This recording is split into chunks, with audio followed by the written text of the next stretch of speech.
Bismillahirrahmanirrahim. Assalamualaikum warahmatullahi wabarakatuh.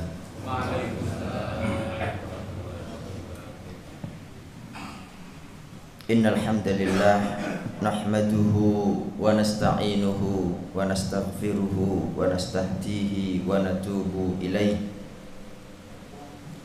wa na'udzu billahi min syururi anfusina wa min sayyiati a'malina. May yahdihillahu fala mudilla lahu wa may yudlil fala hadiya lahu. Asyhadu an la ilaha illallah wahdahu la syarika lah wa asyhadu anna Muhammadan abduhu wa rasuluh. Ya ayyuhalladzina amanu taqullaha haqqa tuqatih wa la tamutunna illa wa antum muslimun. Ya ayyuhan nasu taqu rabbakumul ladzi khalaqakum min nafsin wahidah wa khalaqa minha zawjaha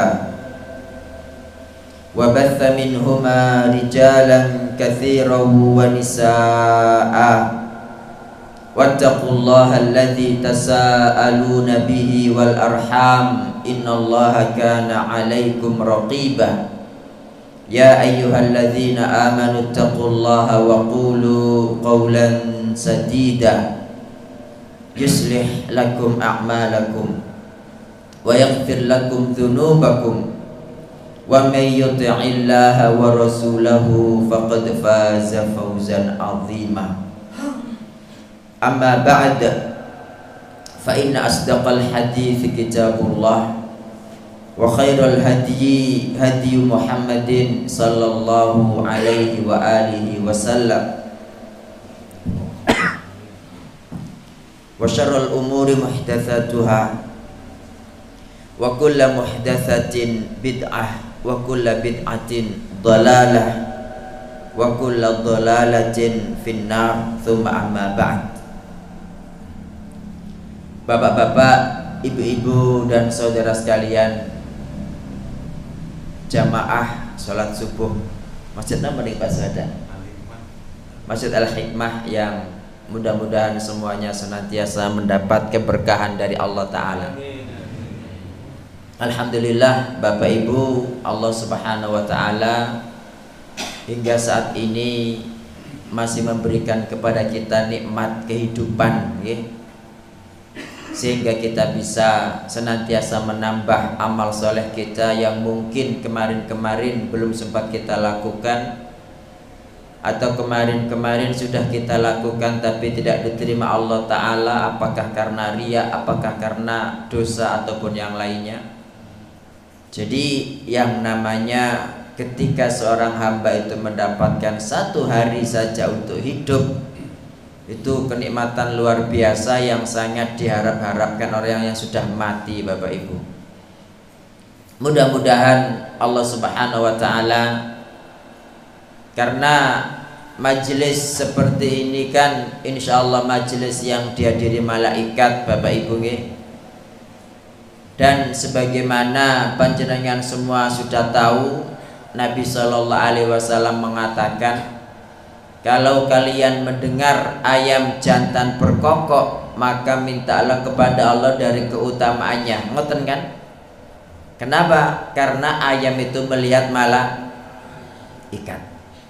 Jadi dengan sekedar ada malaikat, Bapak Ibu, yang kemudian ayam jago berkokok, yang kemudian kita diperintah Nabi berdoa kepada Allah minta keutamaannya, ini kan menunjukkan bahwa malaikat itu makhluk yang ketika dia mengamini kemungkinan besar diijabah oleh Allah Subhanahu wa Ta'ala. Dan disebutkan dalam hadis lain ada malaikat-malaikat yang tugas khususnya itu menghadiri majelis ilmu, Bapak Ibu. Berarti insya Allah majelis ini adalah majelis yang doa mustajab.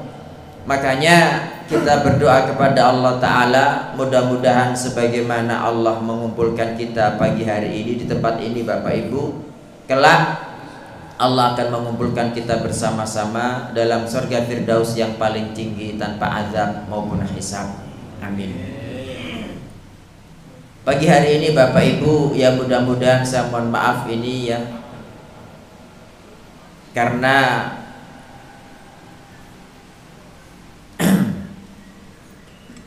nyun sewu, minum dulu.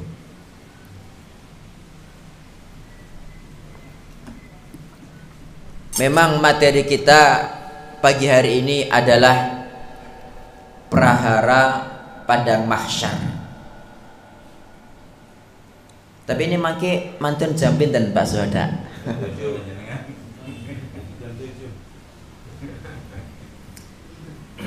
Oke, jadi perharapan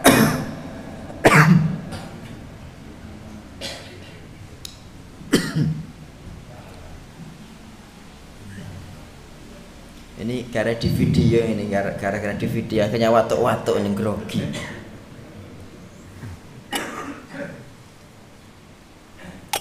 Jadi Bapak Ibu sekalian yang diberkati Allah Ta'ala, materi tentang prahara padang mahsyar itu sangat banyak rupanya gitu. Jadi karena sedikitnya ilmu saya melihat tidak bisa menyampaikan masalah prahara padang mahsyar hanya dalam 1 jam 2 jam, paling tidak 5 jam beberapa episode begitu. Makanya ketika ada istilah mala yudraku kulluhu la yudraku kulluhu, la yudraku julluhu, kalau kita nggak bisa mengambil semuanya, paling tidak ya kita ambil beberapa lah begitu. Tetap kita membahas perhara padang mahsyar Bapak Ibu, tapi nggak semuanya sampai detail, tidak. Kita hanya mengambil satu hadis panjang, tetapi hadisnya itu yang mudah-mudahan waktunya cukup juga. Semoga Allah memberikan kepada kita keberkahan. Jadi hadis ini nanti silakan dibuka sendiri di rumah. Kalau panjenengan punya kitab Al-Lu'lu' wal Marjan, itu nanti silakan dibuka hadis nomor 115. Apa itu kitab Al-Lu'lu' wal Marjan? Al-Lu'lu' wal Marjan itu kitab yang sudah disepakati kesahihannya oleh Imam Bukhari dan Imam Muslim. Jadi judul aslinya itu Al-Lu'lu' wal Marjan fi mattafaqa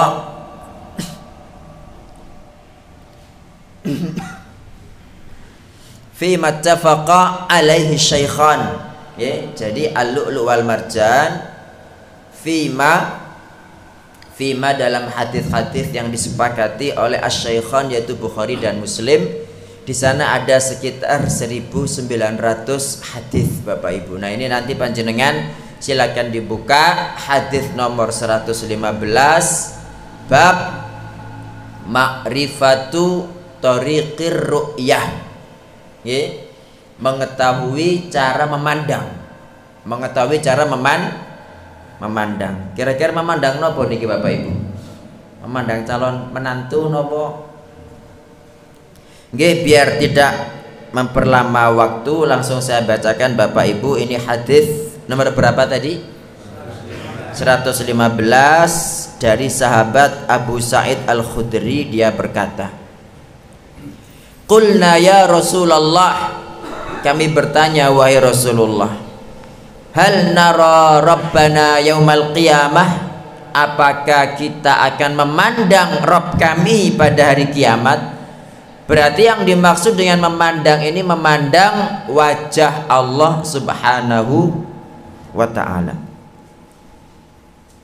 Ketika Nabi ditanya begitu Bapak Ibu, Nabi bertanya, berarti maknanya kalau panjenengan terkadang ditanyai orang, yang namanya pertanyaan itu tidak harus dijawab dengan jawaban, Pak. Karena kadang pertanyaan itu jawabannya adalah pertanyaan. Terutama pertanyaan-pertanyaan yang mungkin susah jawabnya, gitu kan. Nah, tapi Nabi di sini Sallallahu Alaihi Wasallam tidak kesulitan menjawab tentunya, tapi beliau jawab bertanya, hal tudarruna fi ru'yati syamsi wal qamar, apakah kalian itu terhalang untuk melihat matahari dan bulan idza kanat sahwan, ketika cuacanya cerah. Sahwan itu tidak ada mendung, nggih. Qulna, kami menjawab, la, tidak. Pangapunten, ada air agak panas tah, biar tidak batuk-batuk. Bismillah. Nggih. Kemudian kata Nabi sallallahu alaihi wasallam, fa innakum la tudaruna fi ru'yati rabbikum yauma idzin.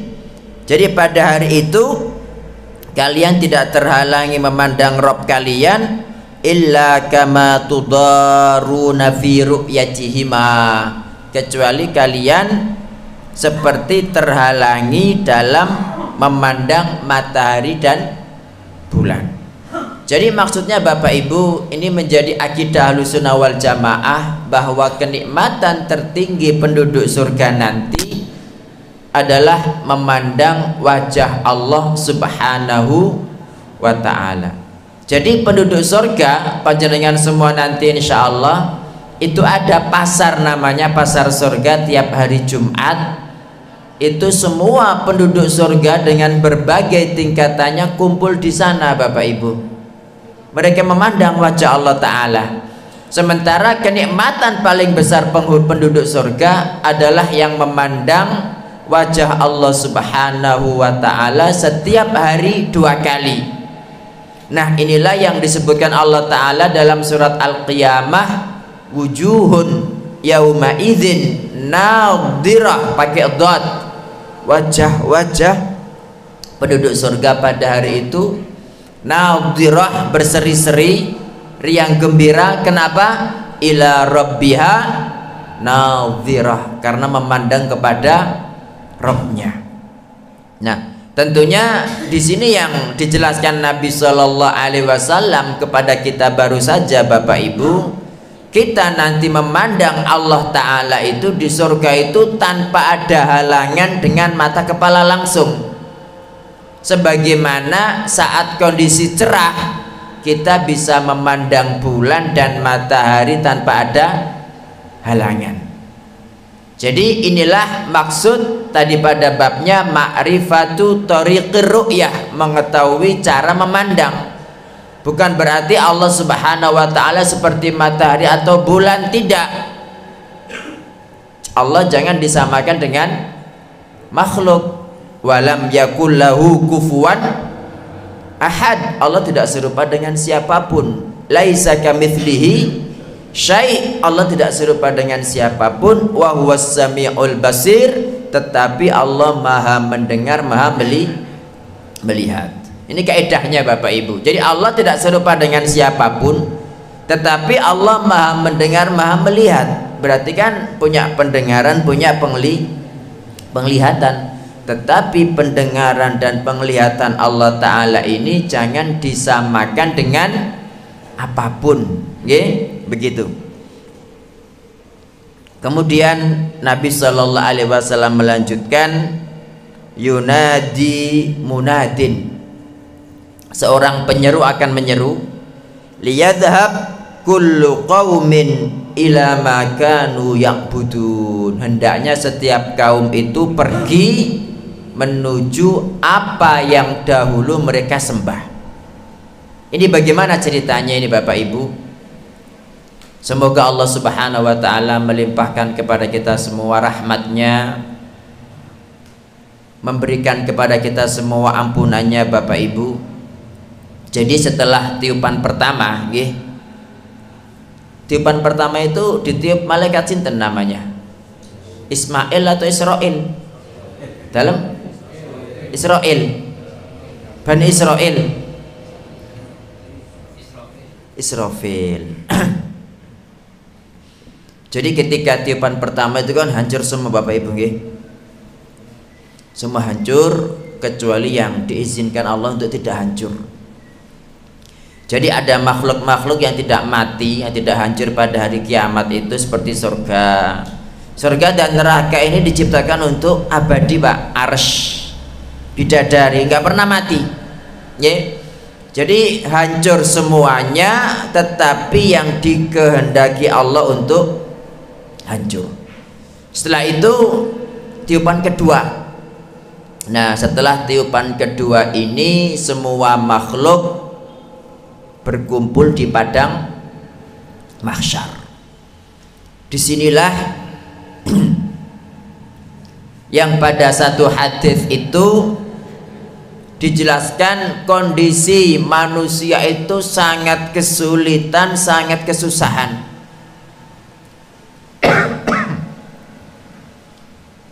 Jadi matahari itu Bapak Ibu mil di atas kepala kita. Perawi hadis tidak tahu, dia mengatakan mil itu artinya apa? Jarak atau botol celak atau celak yang digunakan untuk menghias mata itu kan segini ya. Jadi yang namanya matahari itu di atas kepala kita Bapak Ibu 1 mil, sehingga masing-masing orang itu tenggelam dengan keringatnya sendiri.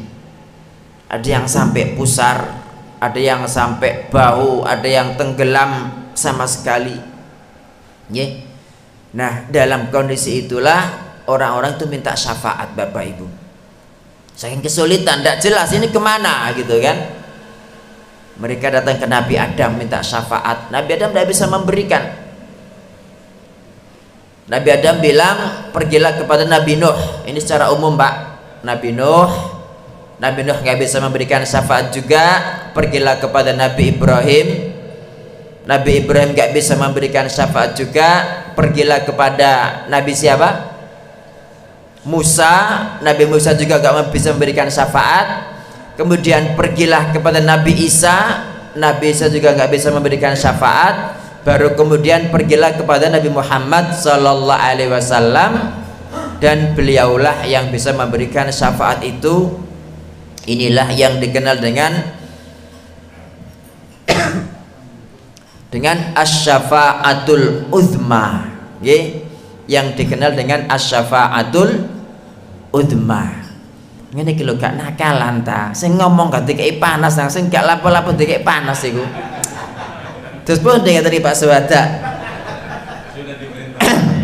Nggih, kita lanjutkan Bapak Ibu. Ngopi dulu ndak apa-apa.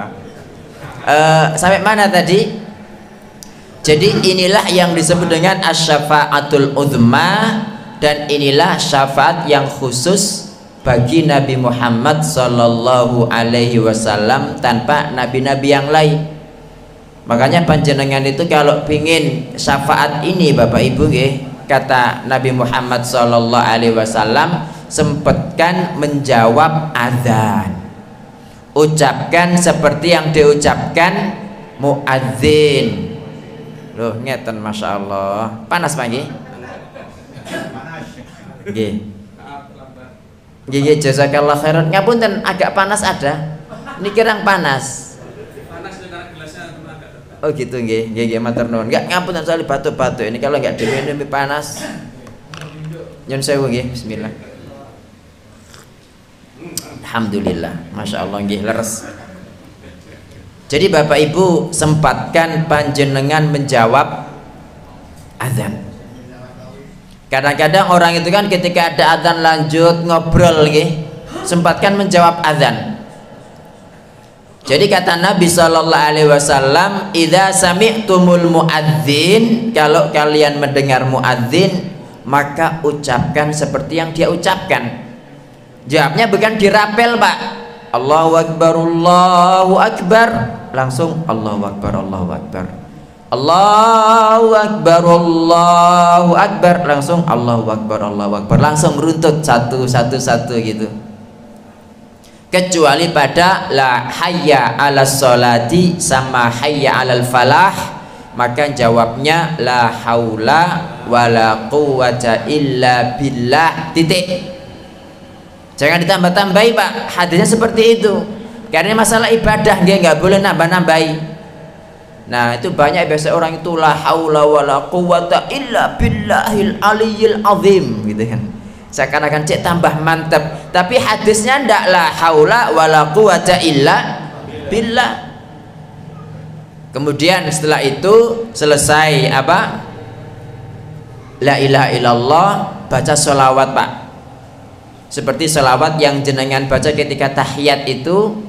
Baru kemudian Allahumma rabba hadhihi da'wati tammah wassalatil qa'imah ati Muhammadanil fadilah ati Muhammadanil wasilata wal fadilah wa ba'athu maqamam mahmudanil ladzi wa'adta. Kata Nabi sallallahu alaihi wasallam, siapa yang melakukan ini halat lahu syafaati yaumal qiyamah, dia berhak mendapatkan syafaatku pada hari kiamat. Bapak Ibu sekalian yang dirahmati Allah Ta'ala, ketika kita sholat, panjenengan tahu tidak sholat jenengan diterima Allah atau tidak? Tidak tahu Pak. Wong Nabi Ibrahim sama Nabi Ismail aja setelah bangun Baitullah kan mengucapkan Rabbana taqabbal minna innaka antas sami'ul alim. Itu berarti menunjukkan bahwa mereka yang Nabi saja butuh berdoa agar amalnya diterima Allah Subhanahu wa ta'ala. Kita tidak tahu. Nah, sementara yang pasti sholatnya diterima adalah muadzin Pak. Dan Masya Allah muadzin ini mendapatkan pahala semua orang yang sholat Pak. Panjenengan datang ke masjid karena adanya beliau, itu beliau dapat pahalanya di samping pahalanya sendiri. Nah, inilah hikmahnya kenapa Nabi Shallallahu Alaihi Wasallam memerintahkan kita untuk mengucapkan apa yang dikatakan muadzin agar kita mendapatkan pahala yang sama. Makanya pentingkan yang namanya jawab adzan. Ya, dalam kondisi apapun kecuali satu. Apa kondisinya? Halo, pas jenengan mengeluarkan tenaga dalam di toilet, itu jangan jawab adzan, ya, tidak boleh. Nah, Bapak Ibu sekalian yang dirahmati Allah Ta'ala, ini tentang masalah adzan. Kalau ingin mendapatkan syafaat, maka pentingkan jawab adzan. Nah, setelah Nabi Shallallahu Alaihi Wasallam memberikan syafaatnya, kan beliau datang kan di bawah arsy bersujud lama kepada Allah Subhanahu Wa Taala. Kemudian Allah mengatakan, ya Muhammad irfa' ra'sak, wahai Muhammad angkat kepalamu, wasal tu'tah, mintalah pasti kamu diberi, wasfa' tu syafa', berikan syafaatmu pasti syafaatmu diterima. Matur nuwun, jazakumullah khairan. Nggih, alhamdulillah. Nggih. Nah, setelah itu Nabi Muhammad sallallahu alaihi wasallam mengatakan, ummati ummati ya Rabb, umatku umatku wahai Rabb. Kata Allah Subhanahu wa taala, ya Muhammad adkhil ummataka man la hisaba alaihim minal babil aiman min abwabil jannah. Wahai Muhammad, masukkan umatmu yang tidak ada hisab atas mereka melalui pintu sebelah kanan dari pintu-pintu surga. Jadi kan ceritanya Bapak Ibu pada hadis kita tadi di sini kan, seorang penyeru mengatakan hendaknya setiap kaum mengikuti apa yang dahulu disembahnya. Dan ini kapan ini? Ini yang saya jelaskan sekarang. Jadi setelah Nabi Shallallahu Alaihi Wasallam memberikan syafaatnya, itu orang-orang yang masuk surga tanpa azab, tanpa hisab Pak, itu langsung masuk melalui pintu sebelah kanan surga tanpa melewati sirot-sirotan, gitu loh.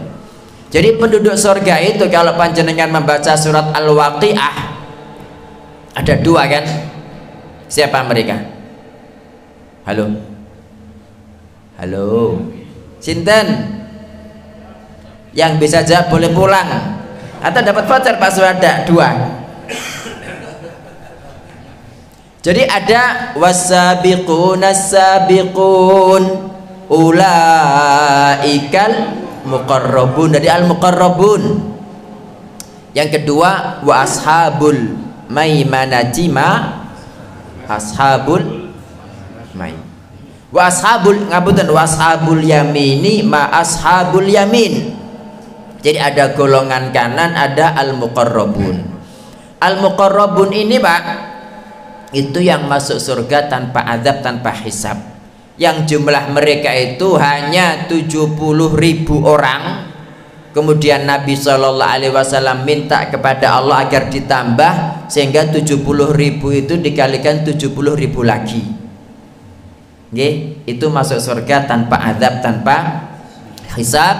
Yang kemudian ketika Nabi ditanya siapa mereka, beliau menjawab, humul ladzina la yastarqun, mereka adalah yang tidak minta ruqyah. Tapi ini menurut Imam Nawawi ruqyah yang syirik. Saya nggak mengatakan bahwa minta ruqyah yang syar'i tidak boleh berdasarkan hadis ini, tidak.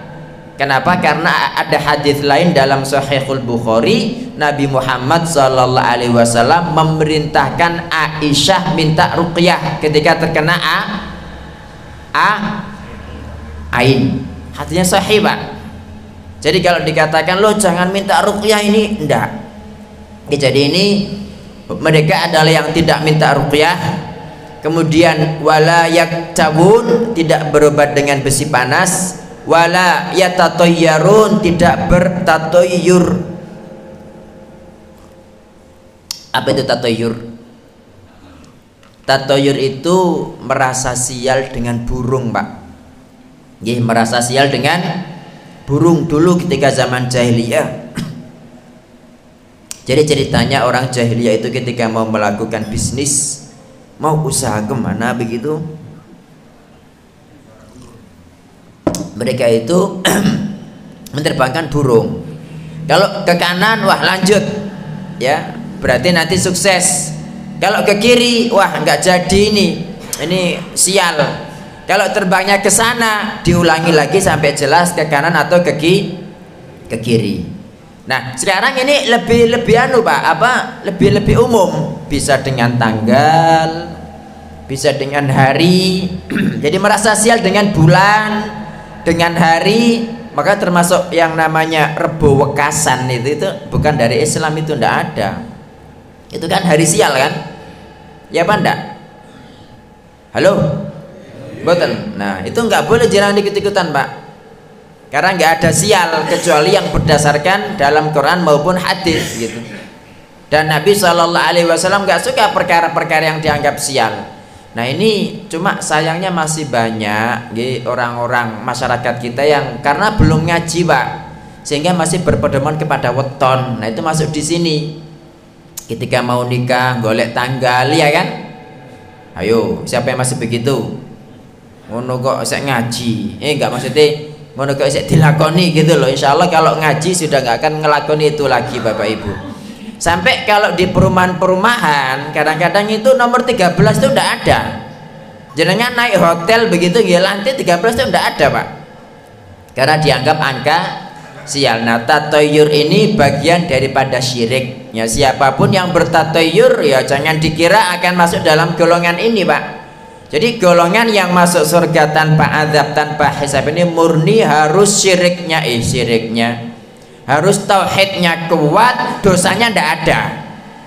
Maksud dosanya ndak ada itu kan ya ndak mungkin lah manusia ndak berdosa kita ndak maksum. Yang maksum kan cuma Nabi Muhammad ya. Kita juga bukan malaikat. Jadi yang namanya kesalahan pasti ada, tetapi setiap mengerjakan dosa itu segera bertamu dalam segera bertaubat. Jadi jangan ditunda-tunda Pak. Begitu. Nah ini orang-orang yang masuk surga tanpa azab, tanpa hisab, mereka punya pintu khusus namanya Al-Babul Aiman. Allah juga menjelaskan minuman mereka Pak dalam surat Al-Mutaffifin. Gimana surat Al-Mutaffifin itu? Wailul likulli humazatil lumazah. Surat apa itu? Kalau Al-Mutaffifin dos pundi? Kok podo wailulnya saja ini. Dos pundi Pak? Al-Mutaffifin dos pundi Pak? Wailul lil mutaffifin. Nah, nanti kan di situ disebutkan wa fi dzalika falyatanafasil mutanafisun wa mizajuhu min tasnim nggih ainai yashrabu bihal muqarrabun. Nah disebut lagi al muqarrabun. Jadi tasnim ini mata air Bapak Ibu, minuman khusus al muqarrabun dicampur dengan minumannya ashabul yamin yaitu ar-rahiq ya. Kalau minuman ashabul yamin adalah ar-rahiq dicampur sedikit dengan tasnim, sementara tasnim itu minuman khusus al muqarrabun ya. Mudah-mudahan kita semua Bapak Ibu masuk dalam kelompok al muqarrabin ini. Nah, jadi al muqarrabin ini langsung masuk surga tanpa azab, tanpa hisab, melalui pintu sebelah kanan namanya al babul aiman. Jadi surga itu ada 8 pintu Pak namanya. Salah satu pintunya adalah Al-Babul Aiman ini yang kata Nabi SAW luasnya itu seperti jarak antara Makkah dengan Bahrain atau antara Makkah dengan Busra ya. Tadi Hajar, antara Makkah dengan Hajar itu di Bahrain, atau antara Makkah dengan Busra. Busra itu perbatasan Suriah dan Turki Pak, yang dulu Nabi Muhammad SAW diajak Abu Thalib ketika berumur 9 atau 6 tahun begitu, ketemu pendeta namanya Buhairah. Nah itu di Busra ini. Nah itu kalau dilihat Pak, jaraknya itu sekitar 1160 sampai 1250 kilo. Itu satu pintu yang namanya Al-Babul Aiman. Lebar mboten? Lebar sekali. Tapi kata Nabi SAW, meskipun selebar itu akan datang satu hari di mana Pak, pintu itu akan penuh dengan berdesakan. Kenapa? Karena penduduk surga itu kan satu hati kan. Mereka yang paling pertama tidak mau masuk kecuali bareng dengan yang paling terakhir, dan masuknya itu bergandengan tangan begini Pak, menyamping, bukan dari depan ke belakang. Makanya berdesakan. Ya mudah-mudahan Allah Ta'ala menjadikan saya dan panjenengan semua yang hadir di sini masuk dalam al-muqarrabun tadi itu. Nah, sementara selain mereka Pak, itu mereka akan keluar menuju zulmah madunal jisr. Jadi berada dalam kegelapan sebelum melewati jembatan Sirat nggih. Nah di tempat inilah yang tadi itu dikatakan hendaknya setiap kaum mengikuti apa yang dahulu mereka sembah. Begitu Pak. Jadi ada orang-orang yang nggak pakai hisab-hisaban sama sekali. Pertama adalah mereka al-muqarrabun tadi itu. Sementara ashabul yamin, mereka disebut ashabul yamin golongan kanan karena masuk surga melalui jalur hisab. Ya, melalui jalur hisab yang kemudian catatan amalnya itu diberikan melalui tangan kanannya Pak. Sementara ada ashabul shimal atau ashabul mas'amah karena tidak lulus, catatan amalnya diberikan melalui tangan kiri. Atau dalam surat Al-Insyiqaq min wara'i dhahrihi, dari belakang punggungnya.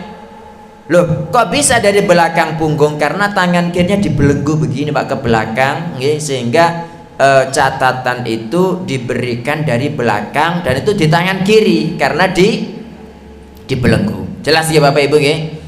Nah kemudian tadi Bapak Ibu, sebelum saya lupa, di padang mahsyar yang kondisi sulit, susah tadi itu, yang semua kebanjiran, kepanasan, ada 7 golongan yang mendapat naungan dari Allah Ta'ala.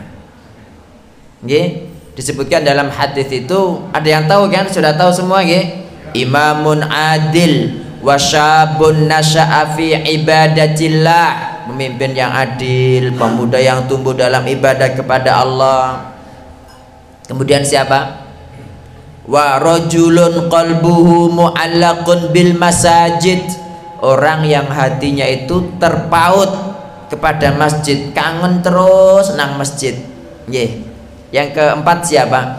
Wa rajulani tahabba fillah, dua orang yang saling bercinta kasih karena Allah, ijtama'a alaihi, berkumpul karena Allah, wa tafarraqa alaihi, dan berpisah juga karena Allah. Yang kelima siapa, Pak? Yang kelima itu warajulun da'athum ra'ah, seseorang yang diajak perempuan berzina, dan perempuan ini dzatu mansibin wa jamalin, di samping dia berpangkat juga cantik, tapi mengatakan inni akhafullah, aku takut kepada Allah. Yang keenam sinten? Yang keenam itu warajulun tasaddaqa bi sadaqatin fa akhfaha, seseorang yang mengeluarkan sedekah dengan sembunyi-sembunyi. Saking sembunyi-sembunyinya, kata Nabi sallallahu alaihi wasallam, hatta la ta'lama shimaluhu ma tunfiqu yaminuh, sampai tangan kirinya tidak tahu apa yang diinfakkan oleh tangan kanannya. Itu gimana itu, Pak? Gimana caranya berinfak enggak ketok wong gitu? Datang ke rumah sakit itu banyak orang nggak bisa bayar itu. Bedep-bedep mulai lo ono sing nglunasi. Sapa ndak ero? Ya. Halo. Nggih. Yang ketujuh sinten?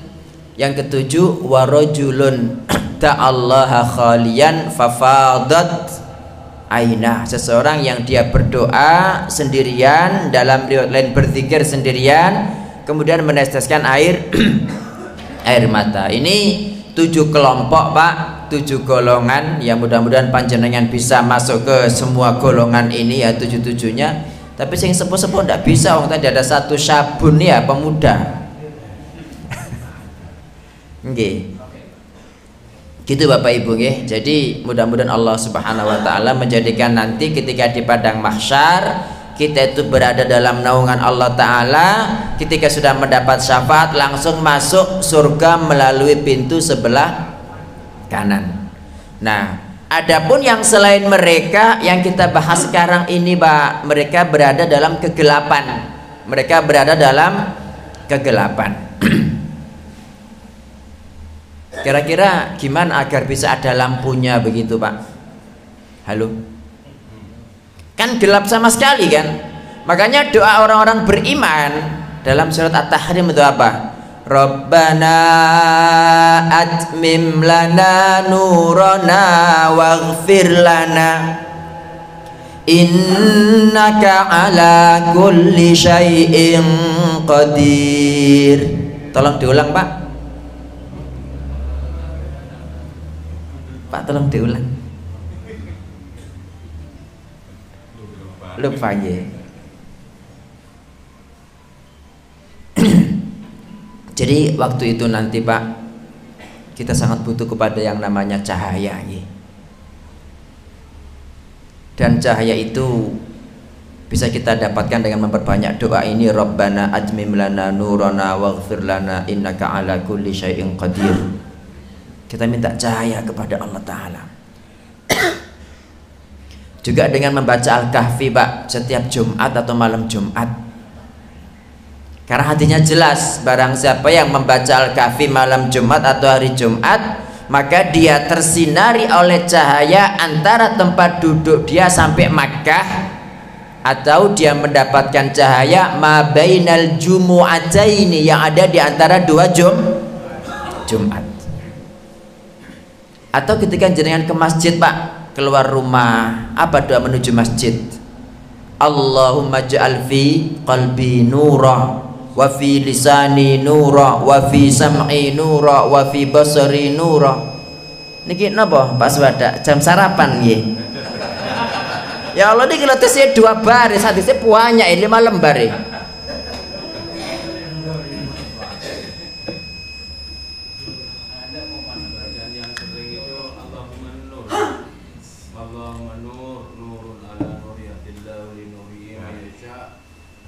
favoritnya itu yang sering dibaca. Yang sering dibaca nggih.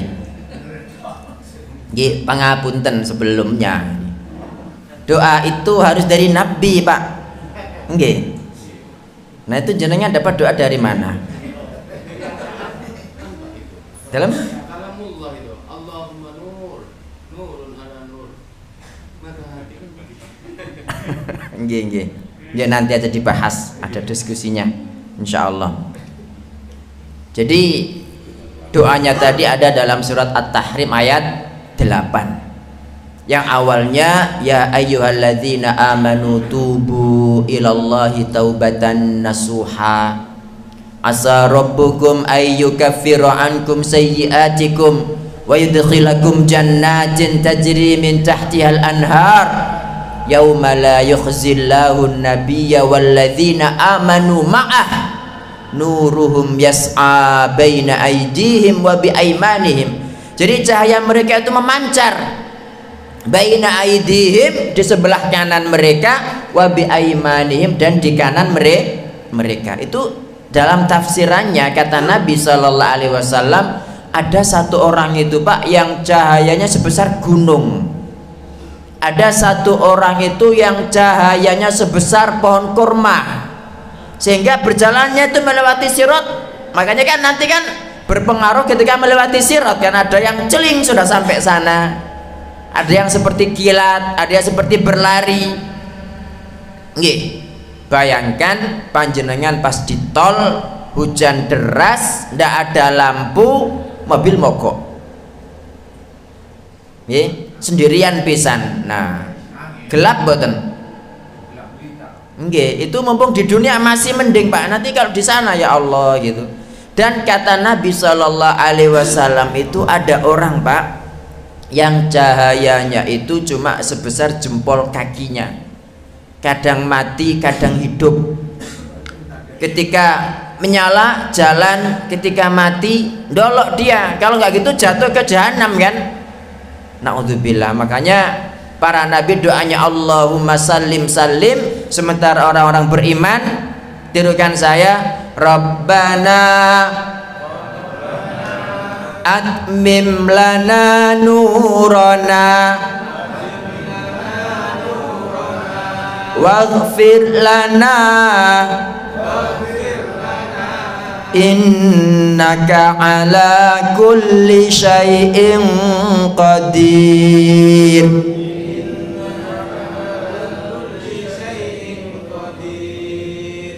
Rabbana atmim lana nurana waghfir lana innaka ala kulli syai'in qadir.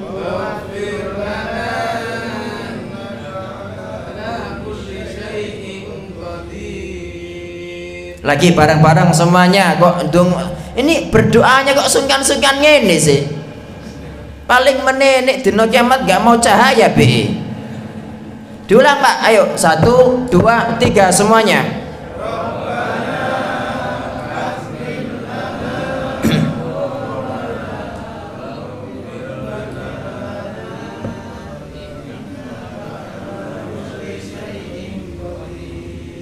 Itu baca terus Pak. Ini yang namanya kalam Allah Bah nggih. Kalau yang tadi jenengan itu kalam jenengan itu. Ini yang kalamullah dalam surat At-Tahrim ayat 8.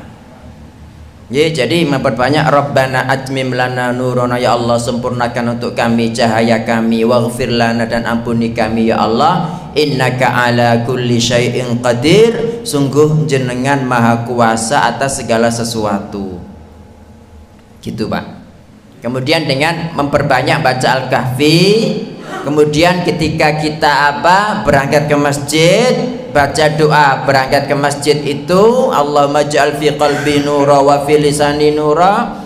Kemudian berbanyak sholat, karena kata Nabi sallallahu alaihi wasallam at-tahuru syatrul iman, bersuci itu separuh iman. Walhamdulillahi tamla'ul mizan, satu ucapan alhamdulillah memenuhi timbangan. Terus nanti dia belum mengatakan wassalatu nurun, salat adalah cahaya. Wassadaqatu burhanun, sedekah adalah bukti. Loh kok bisa bukti? Bukti bahwa orang itu beriman, Pak. Oh gimana? Wong dia punya 1 juta dikeluarkan 500 kan berkurang kan? Tapi kenapa tetap dikeluarkan? Karena dia bukti imannya mengatakan ini nggak mungkin hilang ini gitu kan? Karena itu iman ya. Makanya Nabi mengatakan wassadaqatu burhan, sedekah itu bukti gitu, Pak. Nah kita melanjutkan hadis ini. Jadi yunadi munadin, bismillah. Yunadi munadin, seorang penyeru memanggil, liyadhhab kullu qaumin ila ma kanu ya'budun. Hendaknya setiap kaum pergi menuju apa yang dahulu mereka sembah. Fayadhabu ashabus solibi ma'a solibihim, maka pengikut salib pergi bersama salibnya. Wa ashabul authani ma'a authanihim, penyembah berhala ikut berhala-berhalanya. Wa ashabu kulli alihatin ma'a alihatihim, dan penyembah setiap Tuhan yang selain Allah mengikuti Tuhan-Tuhannya. Hatta yabqa man kana ya'budullaha min barrin aw fajir, hingga tersisa di situ, Pak, orang-orang yang dulunya cuma menyembah Allah Ta'ala, orang baik maupun buruk kumpul di situ. Nah berarti kan orang-orang kafir kan nggak pakai dihisab, ya Banda, disuruh pergi. Nah nanti setelah hadis ini disuruh nyemplung nang jahanam, plung begitu, naudzubillah. Nah wa ghubbaratun min ahlil kitab, jadi tersisa di situ orang-orang yang dahulu menyembah Allah Ta'ala baik maupun buruk, dan sisa-sisa ahlul kitab. Jadi ahlul kitab yang tetap pada agama aslinya, Pak, di sini, Pak, karena mereka nyembah Allah, agama mereka agama Islam, tauhid, ya kan? Nabi Ibrahim agamanya apa? Islam. Nabi Yakub agamanya apa? Islam. Jadi jangan dikira Nabi Yakub, Nabi Israel, Yakub itu kan Israel, Pak, ya? Itu agamanya Yahudi, bukan. Allah Ta'ala mengatakan maka na Ibrahimu Yahudiyan wala Nasrani. Ibrahim itu tidak Yahudi, tidak Nasrani. Nah itu wasiat siapa? Wala tamutunna illa wa antum muslimun. Wasiat siapa itu? Wasiat Nabi Yakub, Nabi Ibrahim, Pak, kepada anak-anaknya. Wa wasobiha Ibrahimu banihi wa Yaqub, ya kan? Dan berwasiat dengan ajaran tauhid ini Ibrahim dan Yakub kepada anak-anaknya. Ya bani ya ma ta'buduna min ba'di, kan begitu? Bukan, innallaha astafa lakumuddin, Allah Ta'ala telah memilih bagi kalian agama, fala tamutunna illa wa antum muslimun, maka jangan mati kecuali kalian muslim. Wasiat siapa ini? Nabi Ibrahim dan Nabi Yakub, Pak. Jadi jangan dikira agama mereka Yahudi atau Nasrani, bukan, ya. Nah bersama di sini nanti, Pak, orang-orang munafik, ya. Karena orang munafik itu secara casing juga nyembah Allah Ta'ala. Orang munafik itu nggak ada bedanya, Pak, dengan orang mukmin. Makanya kita harus berhati-hati, ya Allah, jangan sampai kita itu munafik tapi kita nggak ngerasa gitu, persis ya. Allah kan Nabi kan mengatakan ciri orang munafik kan ada 3 kan. Idza haddatsa kadzaba, jika berbicara dusta. Wa idza wa'ada akhlafa, kalau berjanji tidak menepati. Wa idza tumina khana, kalau diberi amanat khianat. Itu dalam riwayat Muslim ada tambahan wa in shalla wa shoma wa za'ama annahu muslim. Meskipun dia sholat, meskipun dia puasa dan mengaku dia muslim. Loh tapi orang munafik kan nggak baca Quran, kata siapa? Orang munafik baca Quran. Nabi kan mengatakan orang munafik yang baca Quran seperti kok apa? Dalam seperti apa, Pak? Raihana. Seperti raihana. Kalau muslim baca Quran seperti utrujah. Baunya harum, rasanya enak. Ya. Orang muslim nggak baca Quran seperti kursi dalam kurma, rasanya manis tapi tidak harum. Sementara orang munafik yang baca Quran seperti raihana. Raihana itu kata Nabi Shallallahu Alaihi Wasallam, Pak, apa?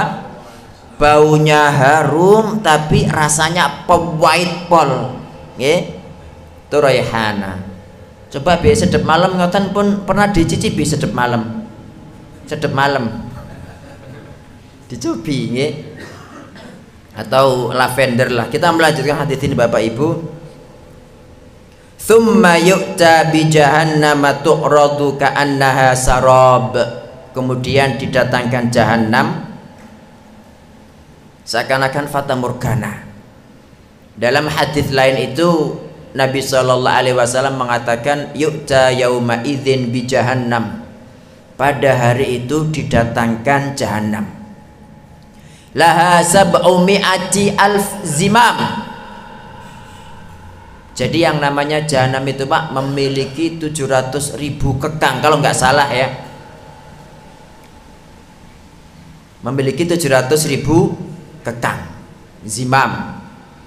Dan masing-masing zimam itu, Pak, masing-masing zimam, masing-masing tali kekangnya jahanam itu ada malaikat 700.000 yang menariknya. Panjenengan tahu, Pak, malaikat itu sebesar apa? Halo?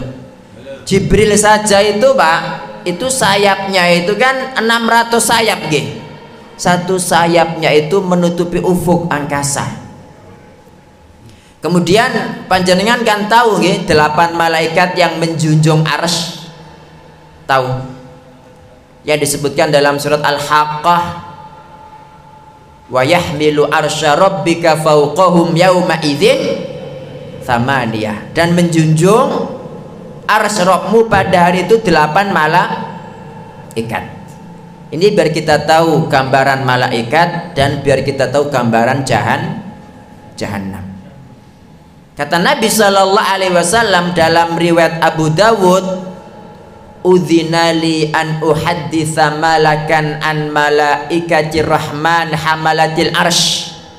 Aku diberi izin oleh Allah untuk memberitahukan satu malaikat dari malaikat-malaikat ar-Rahman yang menjunjung arsh. Ma baina syahmati udhunihi. Jadi antara ini loh, Pak, tempatnya anting kalau buat perempuan, ila atiqihi, sampai pundaknya, masiratu sab'i mi'ati am. Jadi jarak 700 tahun antara sini dengan sini. Nggih. Antara sini sampai sini berapa tahun tadi? 700 tahun. Itu malaikat siapa tadi? Malaikat yang menjunjung arsy.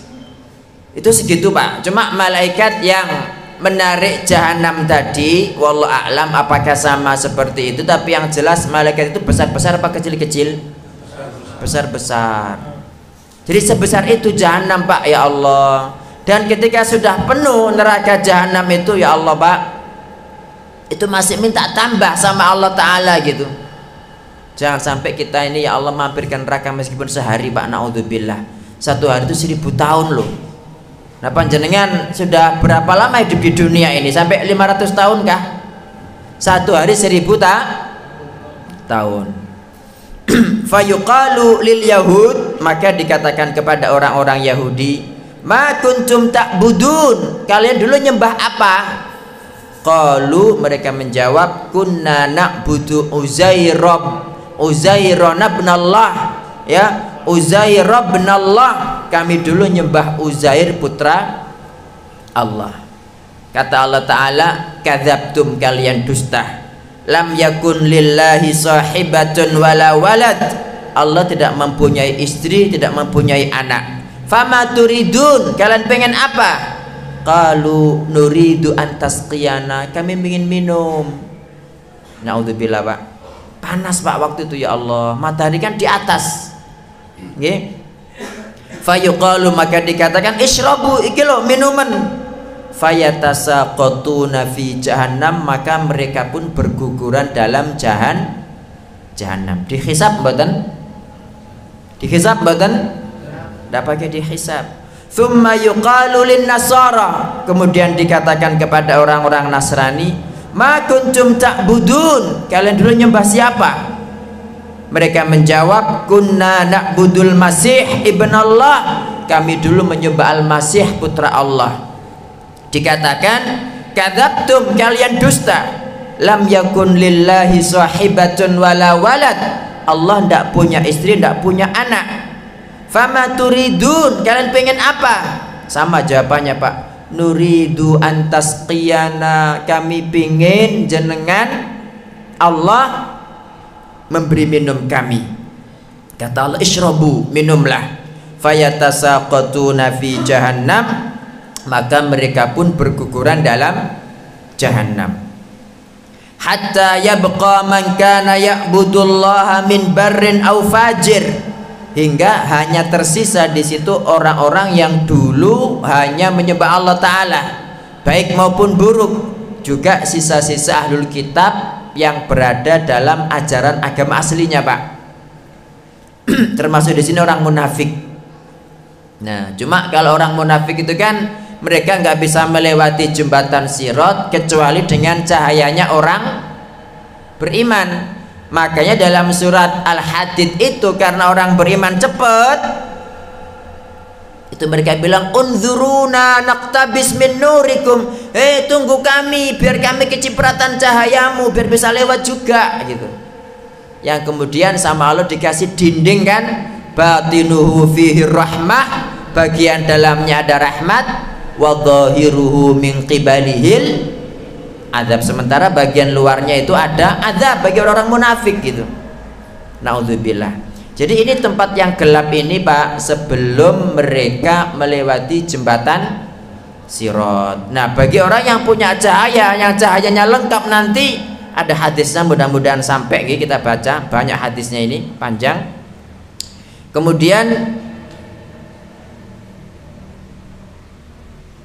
Kemudian kan mereka tinggal di situ, ditanya, "Ma yahbisukum wa qad dhahaban nas?" Kenapa kalian masih di sini? Wong semua orang sudah pada pergi. Nggih. Fayaqulun, mereka menjawab, "Faraqnahum wa nahnu ahwaju minna ilaihil yaum." Ya. Maksudnya wong di dunia loh, kami itu loh nggak pernah kumpul mereka. Paham Pak? Berarti orang muslim itu sebetulnya tidak boleh kumpul orang-orang kafir biar tidak ketularan, biar tidak terpengaruh. Nah, ini kan tadi ditanya ketika orang yang nyembah berhala, nyembah salib, orang-orang Yahudi sudah pada pergi, kan tinggal orang-orang yang menyembah Allah. Ditanya, "Ma yahbisukum?" Kenapa kalian kok masih di sini? Wa qad dhahaban nas, sementara orang-orang sudah pada pergi. Fayaquluna, mereka menjawab, "Faraqnahum." Kami dulu loh di dunia aja sudah nggak mau kumpul mereka, masa di sini kok mau kumpul mereka gitu maksudnya Pak. Wa nahnu ahwaju minna ilaihil yaum, dan kami sekarang hari ini sangat butuh kepada Allah Subhanahu wa ta'ala.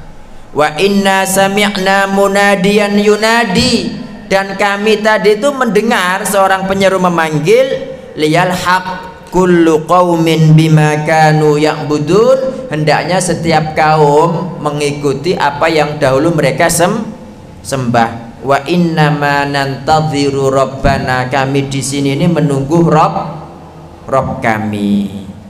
Qala, kata Nabi Muhammad sallallahu alaihi wasallam, fayatihimul jabbar, maka Allah al-jabbar datang fi suratin ghairi suratihi, pada apa arti surah itu Pak?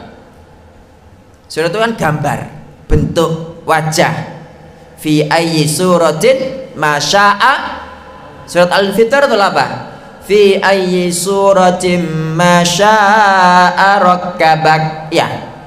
Jadi artinya surah itu bentuk fisik wajah. Nah di sini Pak, maknanya nggih, Allah punya wajah mboten? Halo? Allah punya wajah mboten? Tolong yang bilang punya angkat tangan. Bapak Ibu, Allah punya wajah mboten? Yang iya angkat tangan. Apa sih yang mengatakan Pak situ? Berarti yang lain mengatakan Allah tidak punya wajah ya? Halo? Jenengan punya wajah mboten Pak? Jenengan lo makhluk punya wajah, masuk Allah Rabb tidak punya wajah? Penghinaan itu namanya.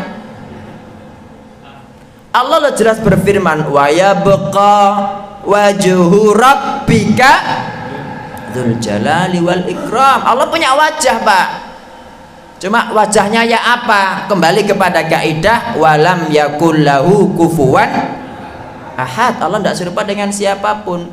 Jadi Allah itu punya wajah, wajah hakiki Pak, tapi jangan diserupakan dengan wajah makhluk, wajah yang sesuai dengan keagungan Allah Subhanahu wa ta'ala. Lu wajah artinya keridhaan boten. Nah kalau jenengan artikan ridho berarti tidak punya wajah tetap. Jadi sesuai dalil tentang sifat-sifat Allah Ta'ala itu, Allah itu sifat-sifatnya hakiki Pak. Kayak tadi ada pendengaran, ada penglihatan. Allah berbicara mboten? Berbicara. Quran itu apa? Kalam apa makhluk? Kalam. Kalam Allah Quran itu. Berarti Allah kan berbicara. Tapi cara berbicaranya bagaimana? Jangan disamakan dengan pian berbicara Pak. Allah lo makhluk, Allah makhluk, astagfirullah. Allah itu khalik, kita makhluk gitu. Jangan diserupakan. Jangan mau tidak diserupakan dengan tikus? Tidak mau. Kenapa? Padahal kan sama-sama makhluknya. Tidak pantas aku lo manusia, tikus binatang kok disamakan. Nah kok jenengan menyamakan Allah dengan pian lo, nggak penghinaan tambahan itu? Ya apa enggak? Jadi gitu Pak. Dalilnya jelas, walam yakul lahu kufuwan ahad, laisa kamitslihi syai'un wa huwas samiul basir. Jadi di sini Allah Ta'ala itu datang dengan wajah, nggih. Tetapi wajah ini belum pernah mereka lihat sebelumnya. Berarti pertanyaannya, jenengan semua ini sudah pernah melihat wajah Allah Pak?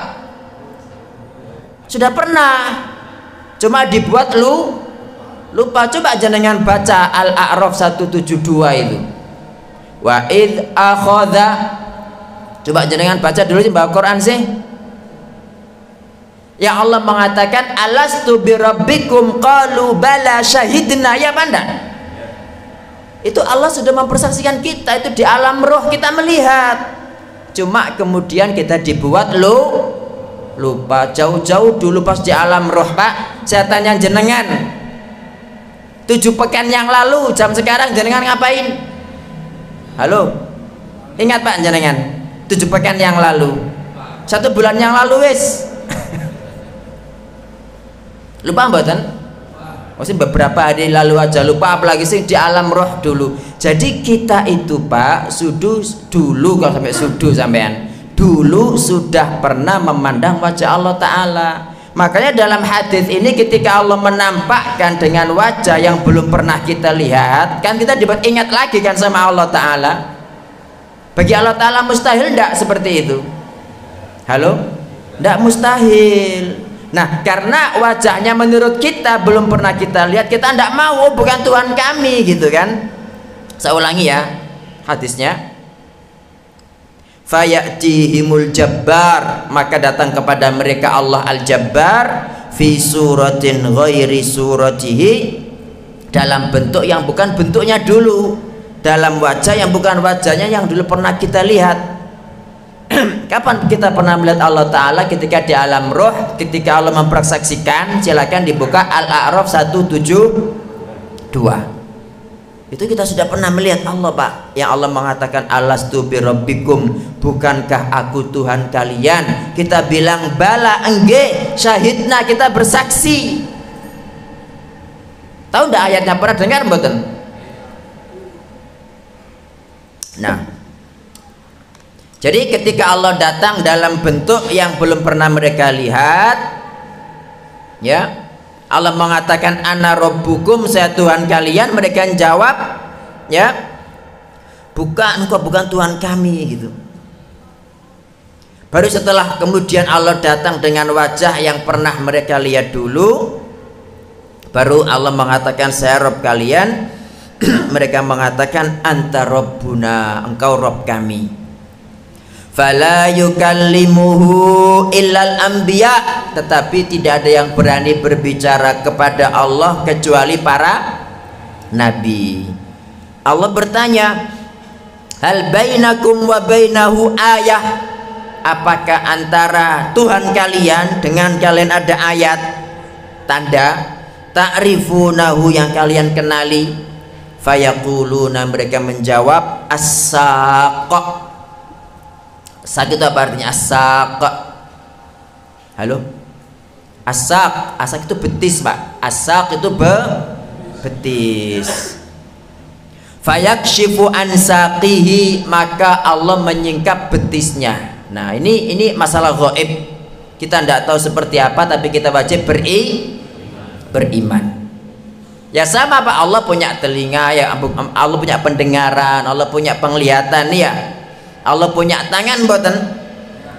Iya, bal yadahu mabsuutatan, kata Allah, justru kedua tangan Allah senantiasa terhampar, yunfiqu kaifa yasha, berinfak sesuai dengan kehendaknya gitu.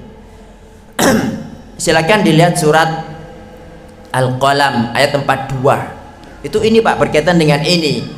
Yauma yukshafu an saqi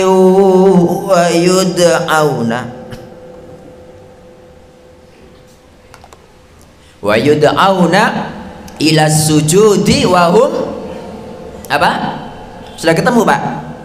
Al-Qalam ayat 42.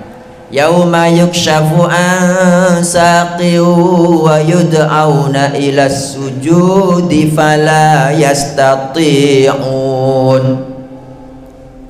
Tadi kan Allah bertanya, apa tanda antara Rob kalian dengan kalian? Mereka mengatakan as-saq, betis. Nah, fayakshifu an saqihi, kemudian Allah menyingkap betisnya. Nggih. Sekali lagi, betis jangan diserupakan dengan betis kita, ini betis hakiki Pak, sesuai dengan keagungan Allah Ta'ala. Langsung semua orang beriman bersujud. Nah, orang yang dulu munafik kelihatan, yang sholatnya itu riya, yang amalnya riya, mau bersujud tidak bisa Pak, langsung balik. Itu di sini. Oke, berkaitan dengan yauma yukshafu an saqin, pada hari ketika betis disingkap. Ya, wa yud'auna ila sujudi, kemudian mereka diminta sujud, fala yastati'un, mereka tidak mampu bersujud. Jadi semua orang beriman bersujud. Baru setelah itu baru kemudian didatangkan jembatan. Nggih. Fayuj'alu baina dhuhrai jahannam, jembatan itu dihamparkan di atas punggung jahannam. Qulna, kami bertanya, ya Rasulullah, wa mal jisr, sirat ini Pak, wahai Rasulullah, itu jembatan apa? Nabi SAW mengatakan, madhadatun mazillah, jembatannya itu sangat licin, sangat menggelincirkan, alaihi khatatifu wa kalalib, di atasnya itu ada besi-besi pengait dan besi-besi yang pencatut Pak, yang mudah sekali terkait di situ dan siapapun mudah tersangkut. Makanya tahu cadut yang buat nganu paku itu bahasa Arabnya kan kalbatan, ya, ini kalalib, jadi mirip-mirip begitu mustaqnya, ya. Wa hasakatun mufaltohah, hasaka itu besi-besi berduri Pak. Laha syaukatun uqaifa, memiliki duri bercabang. Tahu duri bercabang kan nggih? Ya kak berduri begitu tapi lebih menakutkan. Takunu binajd, seperti pohon di daerah Najd. Yuqalu laha sa'dan, yang disebut as-sa'dan. Al-mu'minu alaiha katarf, orang beriman lewat di atas jembatan katarf seperti kedipan mata, jadi celing begini sudah lewat Pak. Wakal barq, seperti kilat. Wakarrih, seperti angin. Waka ajawidil khayli warrikab, dan seperti kuda-kuda terbaik ketika berlari. Nggih. Fanajin musallam, ada yang selamat diselamatkan, wanajin makhdush, ada yang selamat tapi terluka, wa makdusun fi nari jahannam, dan ada yang langsung dilemparkan ke dalam neraka jahanam. Nggih Bapak Ibu pengapunten, ini baru separuh hadis nggih. Ini sekarang saya buka momen tanya jawab, soalnya kalau dilanjutkan paling jam 10 belum selesai. Nggih, mungkin ya nanti panjenengan cari sendiri, baca sendiri lebih lengkapnya. Nggih, monggo kalau ada yang ditanyakan Bapak Ibu. Nggih, Pak. Terima kasih Ustaz bagi yang telah menjelaskan tentang perahara pada mahsyar. Tentunya kita semuanya sudah paham dan mungkin ada yang belum paham, ataupun mungkin ada yang ditanyakan terkait dengan masalah mahsyar itu sendiri, sehingga pada akhirnya dan sampai tadi disampaikan terkait dengan titik, ya, terkait dengan syirak. Apa barangkali yang ditanyakan? 1, 3 orang, 2. Ibu-ibu ada nggak Bu yang ditanyakan Bu? Mungkin mic-nya bisa disampaikan ke sana. Oh nggih, ada itu angkat tangan. Ada? Pak Haji mau tanya? Ini suasananya masih hujan ya? Iya. Oh iya. Sambil nunggu terangnya hujan sampai selesai. Kalau terangnya hujan jam 12 nggak apa-apa ya?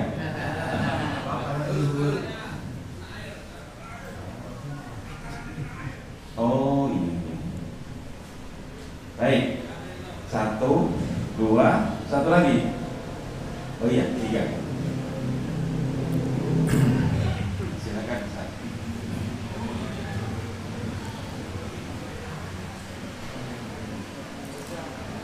Ustaz, Nggih, Pak.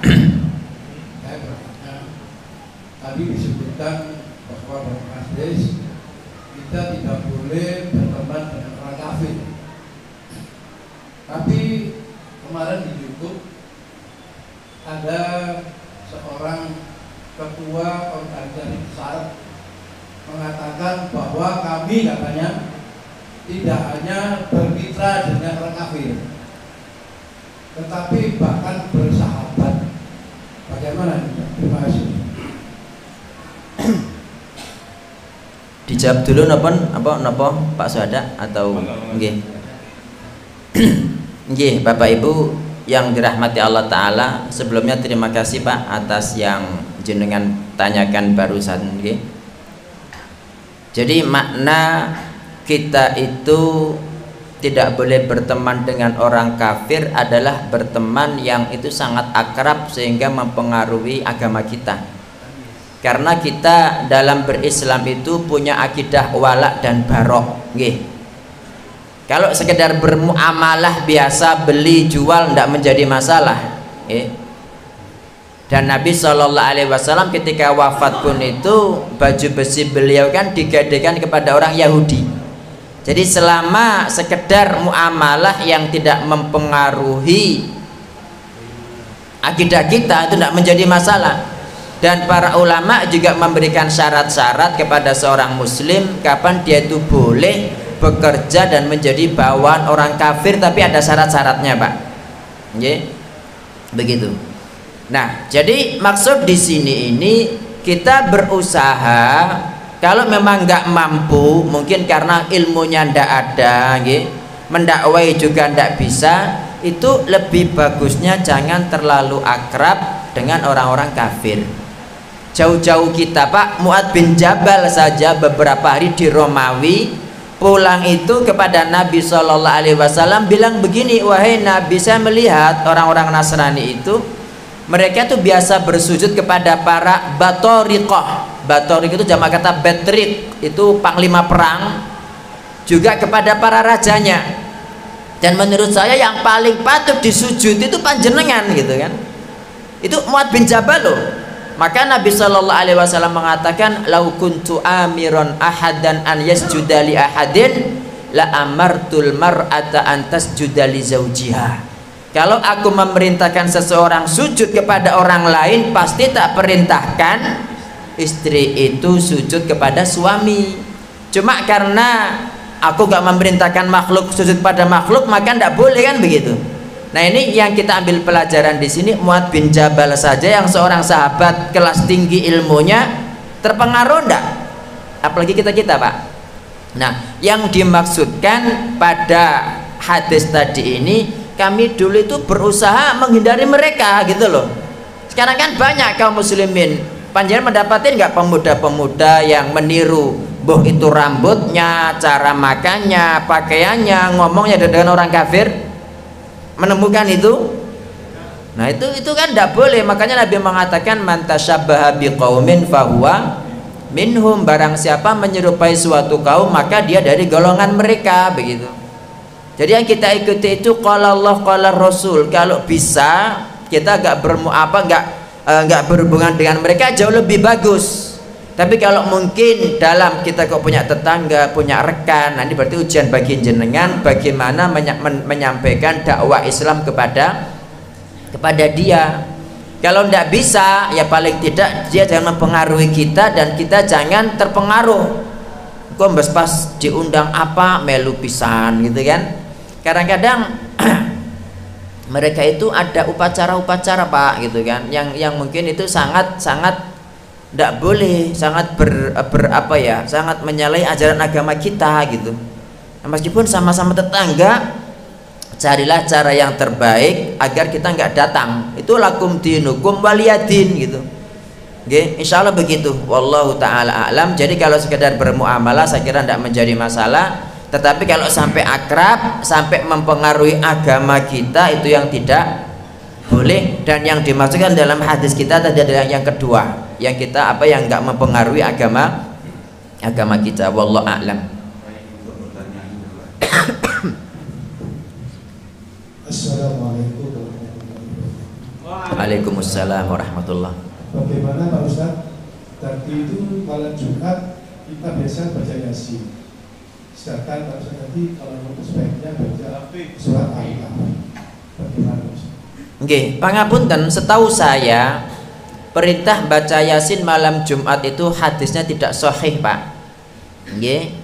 Jadi saya dulu pernah memberikan tugas kepada mahasiswa pas masih dosen dulu. Sekarang kan saya kan tukang pel.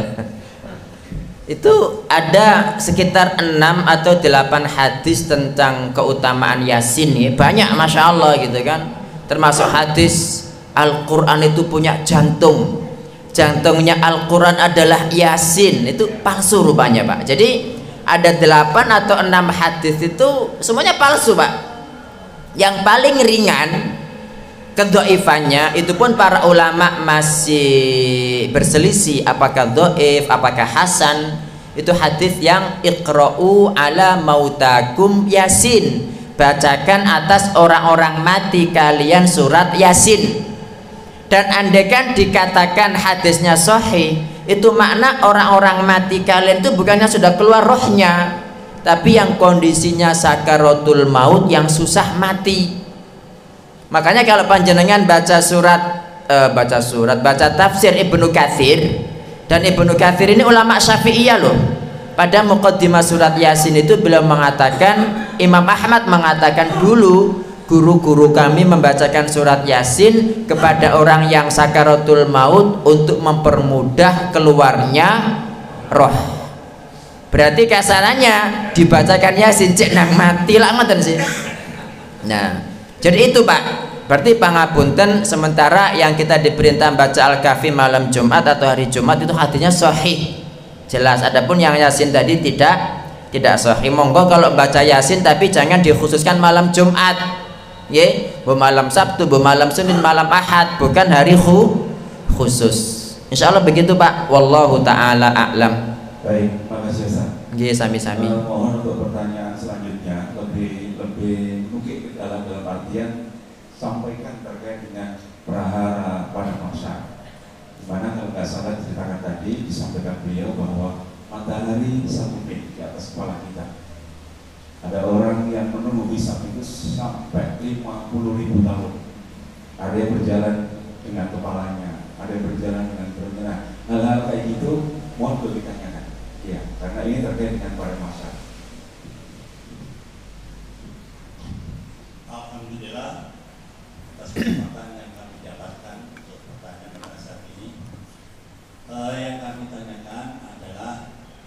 kita itu sering pada waktu beribadah, Nggih. sholat atau beramal soleh lainnya, kita tuh khawatir sekali, takut sekali, jangan-jangan ibadah atau amal soleh kita tuh nggak diterima oleh Allah.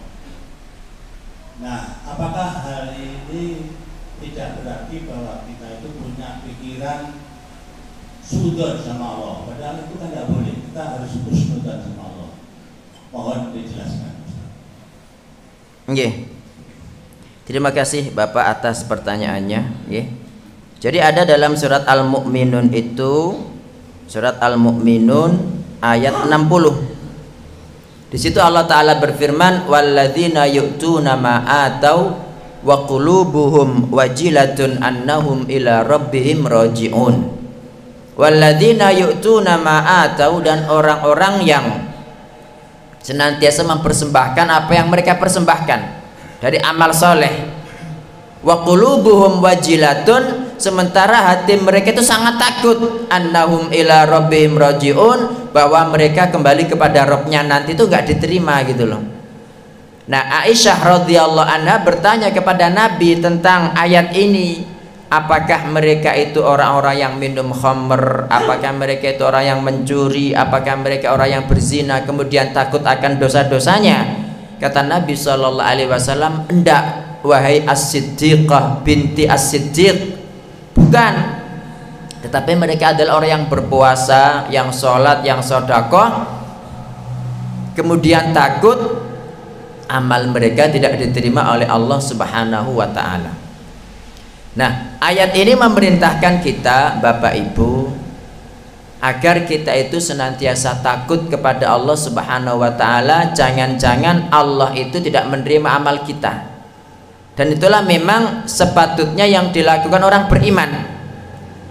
Nggih. Dan itu bukan suudzon, wong kita diperintahkan kok.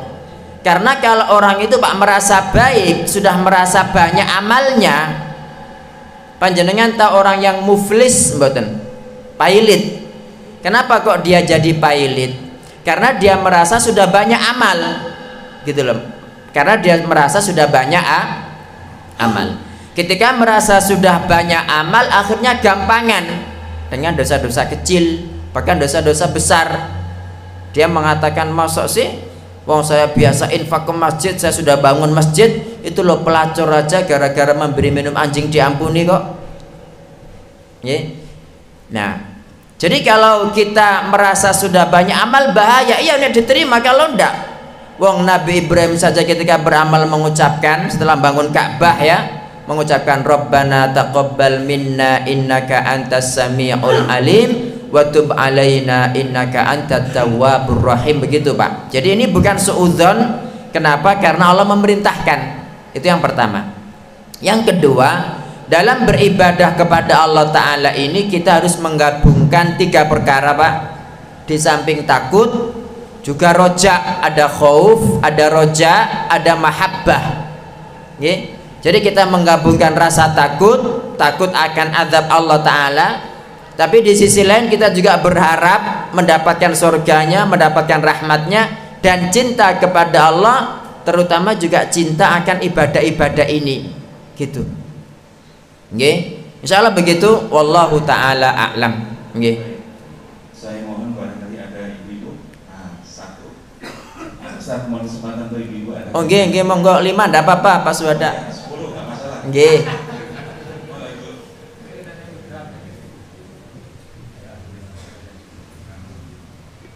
Assalamualaikum warahmatullahi wabarakatuh. Waalaikumsalam warahmatullahi. Mohon keterangan tadi bagaimana nasib orang-orang munafik, karena orang munafik itu kan tidak kelihatan. Mungkin juga kita punya sifat nifaq, dan bagaimana untuk mengurangi sifat nifaq tadi. Terima kasih. Nggih, terima kasih Ibu atas pertanyaannya. Nggih, saya kira semua jamaah sudah pada mendengar nggih, jadi tidak perlu saya ulang.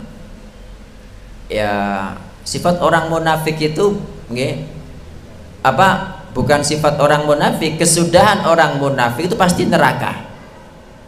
Cuma ada yang selama-lamanya dalam neraka, ada yang keluar. Kembali kepada 2 macam sifat munafik. Munafik itu ada 2 Pak.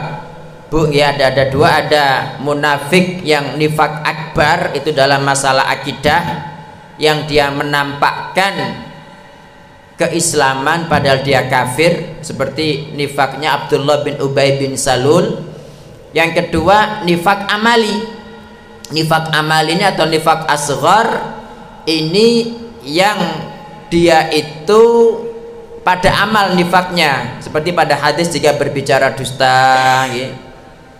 Jadi kalau ada orang mukmin berbicara tapi dusta, dia mukmin tapi ada sifat munafik di situ. Kalau sampai ngumpul tiga-tiganya bahaya, gitu kan? Bisa-bisa dia masuk ke dalam nifak akbar tanpa dia sadari. Nah, untuk yang nifak akbar ini kata Allah Ta'ala kan, innal munafiqina fid darkil asfali minan nar. Jadi orang-orang munafik itu tempatnya pada tingkatan paling bawah dari neraka, begitu.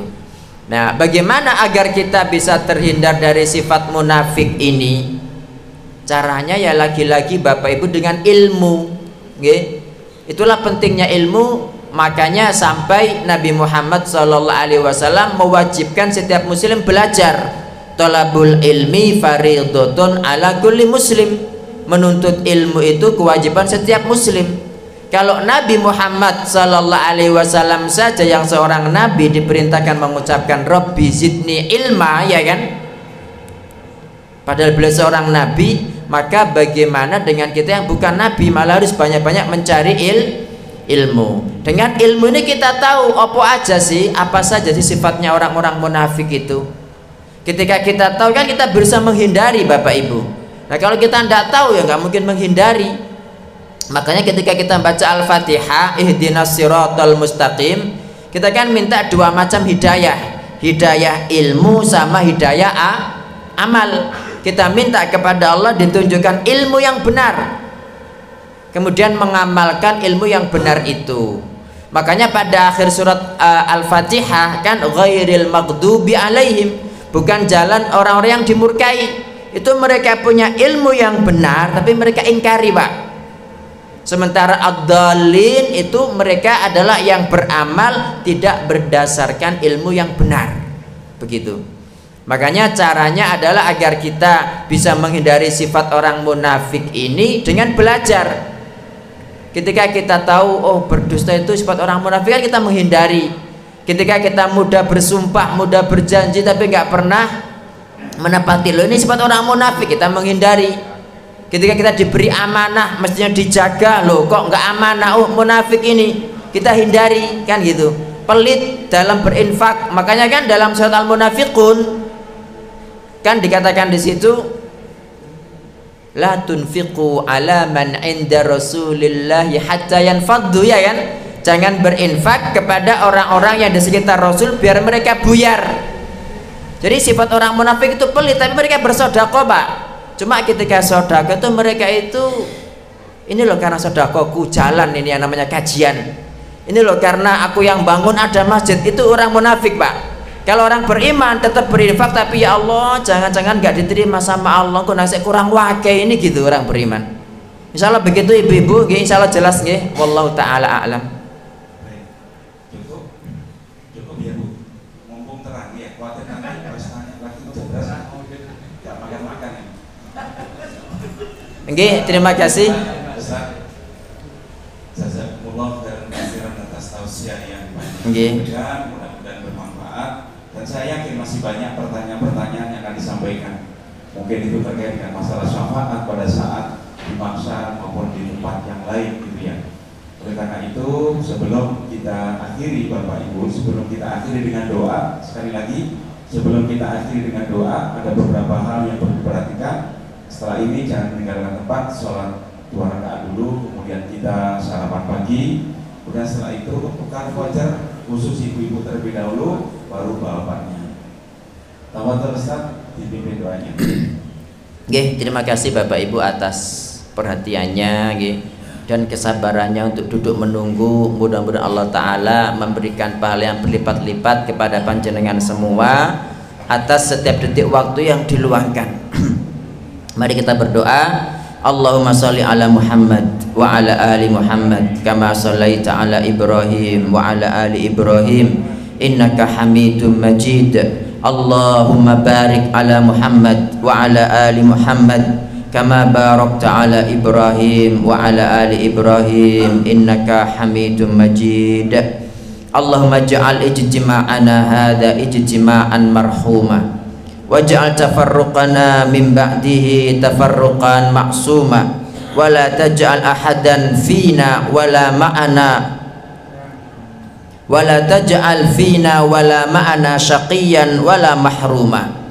Allahumma inna nas'aluka minal khairi kullihi ajilihi wa ajilihi ma alimna minhu wa ma lam na'lam wa na'udzubika minasyarri kullihi ajilihi wa ajilihi ma alimna minhu wa ma lam na'lam. Allahumma inna nas'aluka al-jannata wa ma qarraba ilaiha min qawlin wa amal wa na'udzubika minan nar wa ma qarraba ilaiha min qawlin wa amal. Allahumma inna nas'aluka min khairi ma sa'alaka minhu abduka wa nabiyyuka Muhammadun sallallahu alaihi wasallam wa na'udzubika min syarri ma sta'adza bika minhu abduka wa nabiyyuka Muhammadun sallallahu alaihi wasallam. Wa idza qadaita lana qada'an faj'al aqibatahu rasyada. Allahumma ahsin aqibatana fil umuri kulliha wa ajirna min khizyid dunya wa adzabil akhirah. Allahumma zidna wa la tanqusna wa akrimna wa la tuhinna wa a'tina wa la tahrimna wa ardina warda anna wa athirna wa la tu'thir alaina. Rabbana atina fid dunya hasanah wa fil akhirati hasanah wa qina adzaban nar. Wa shallillahumma ala sayyidina Muhammadin wa ala alihi wa sahbihi wa sallim. Subhanakallahumma wa bihamdik asyhadu an la ilaha illa anta astaghfiruka wa atubu ilaik. Wassalamu alaikum warahmatullahi wabarakatuh. Jazakumullah khairan katsiran pada Ustaz